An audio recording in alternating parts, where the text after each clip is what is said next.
from day one, and this was the biggest kind of commitment we've done for our customers, was that we've made the entire thing both from a content point of view and also from a tech software point of view. Michael, Seb from Innform, thank you so much for coming on the show. We're going to chat a bit today about having a business, right, and then seeing a different problem and starting another business to solve that problem, right?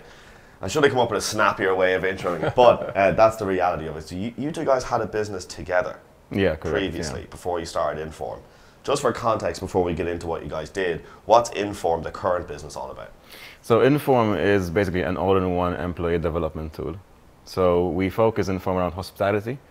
So what we've done is we've combined the three kind of main tools in e-learning for hospitality into one, which is compliance management, online classes, and the actual LMS itself. Yeah. That's what Innform does. Oh, okay, and so the previous business, what was that? The previous business was a classic software company where we built software based on client demands. Okay. And one of our big clients was Accor Hotels, one of the biggest hotel chains in the world. And we built tons of different learning solutions for different departments and hotels around the world.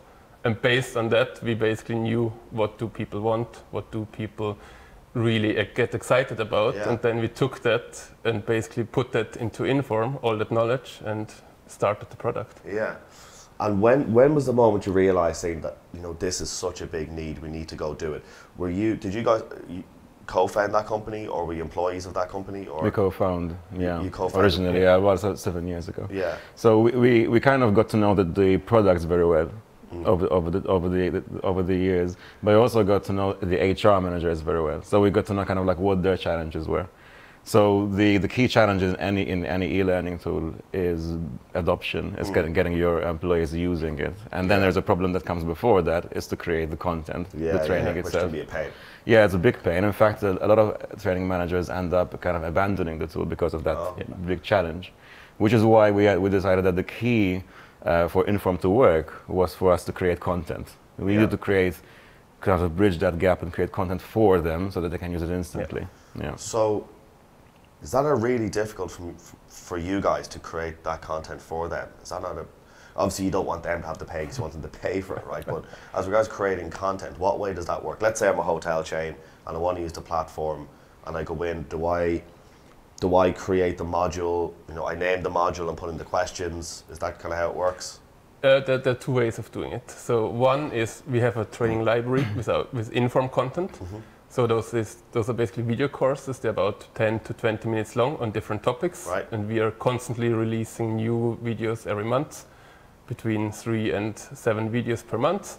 So that's all included in your package. But then, as you just said earlier, you can make your own content as well. So you have like a course builder where you can upload your own videos, images, text, and put together a full-on course and then deploy it to the people. Yeah, I'd take a stab in the dark, and I could be wrong, but around about, I'd say 80–90% of people that come in here that have a SaaS business, a software solution, have gone out and raised, you know, a pre-seed, a seed, a top-up on their seed, a series, and you name it, and it goes along.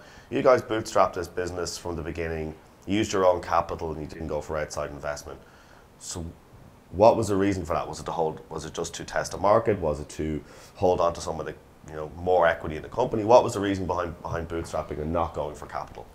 I think one of the reasons is that the experience we accrued over the years and in tech and the actual industry got us to a point where we were really confident that we could make it happen, especially to get it to a point where it generated enough revenue where then going for funding would be an option for us.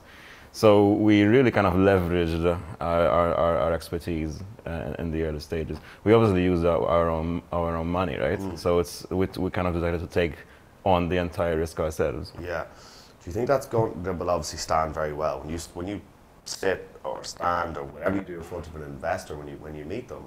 If you have taken the risk, number one, you have proven traction, number two, it makes it very difficult for them to kind of battle back, that they are taking on so much less of the risk at that stage. Yeah, exactly. That was one of the reasons for us as well, because we know what the market wants. So we want to bring it to a point where it's interesting for us equity-wise, that we can say, okay, look, we want investment, but we're only willing to give away X%. You know, that's an easier conversation to have than when you're early stage, Yeah, of you course. don't have any traction in the market. So like that, you know, we put away capital over the years because we knew we want to build the product when the time is right. Yeah. So So you knew you wanted to do it, so started putting money away. That's Yeah. clever. Yeah. So it wasn't as if you kind of just. No, it was about a 2-year kind of like process for us, I would say, before we actually took the plunge and, you know, focused completely on it for a good 8 months, 9 months until we launched it. We launched the MVP. Yeah. And did you guys take a step away from the other business, or is it both running side by side? It was kind of like both in a way. So I took a step away in the sense that I'm focusing completely on Innform. Yeah. Seb also focuses on Innform, but also manages the original business as well. well, I'm in Innform, I'm CTO role, so I Yeah. overlook like the technical team, the developers and so on, and like the overall technical direction, and then take care of all of the existing Yeah. clients, because obviously Keep them happy. You have keep to, yeah. them happy, and since we fund Innform at the moment through our revenue, we need Yeah. to keep Of course. those things. Yeah. So thanks to that, I was able to actually focus on Innform completely. Yeah. And what's it like going out? What's the other option, right? A hotel chain wants to do a training course, and if they don't use, what's the other option in Innform? Is it build it themselves? Is it? Yeah, well, the traditional model is typically a combination of PDFs, seminars, PowerPoints, that kind of thing, emails as well. There are some compliance management tools out there as well, but it's generally a combination. The problem with the combination is, aside from the hassle of it, is that it's hard to track the data, kind of like across all of those things. Yeah.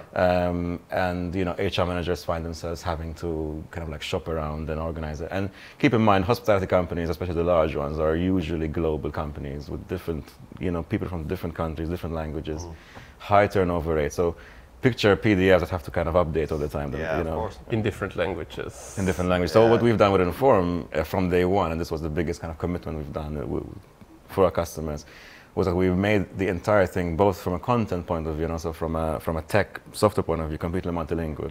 So from day one, when you buy Innform, it would be kind of like completely multilingual, and because that was the challenge, you know, that was what the HR managers kind of completely always complained about. Even in the UK, people, you know, they have people employed from the UK, from Poland, abroad. course. So you need multiple languages. Yeah. Because you know, English is not the first language, so it makes just life easier for all of the different people involved. Of course. It's an interesting one. We're nearly out of time, but there's an interesting one. You're based in London, you're based in Malta. In Malta, yeah.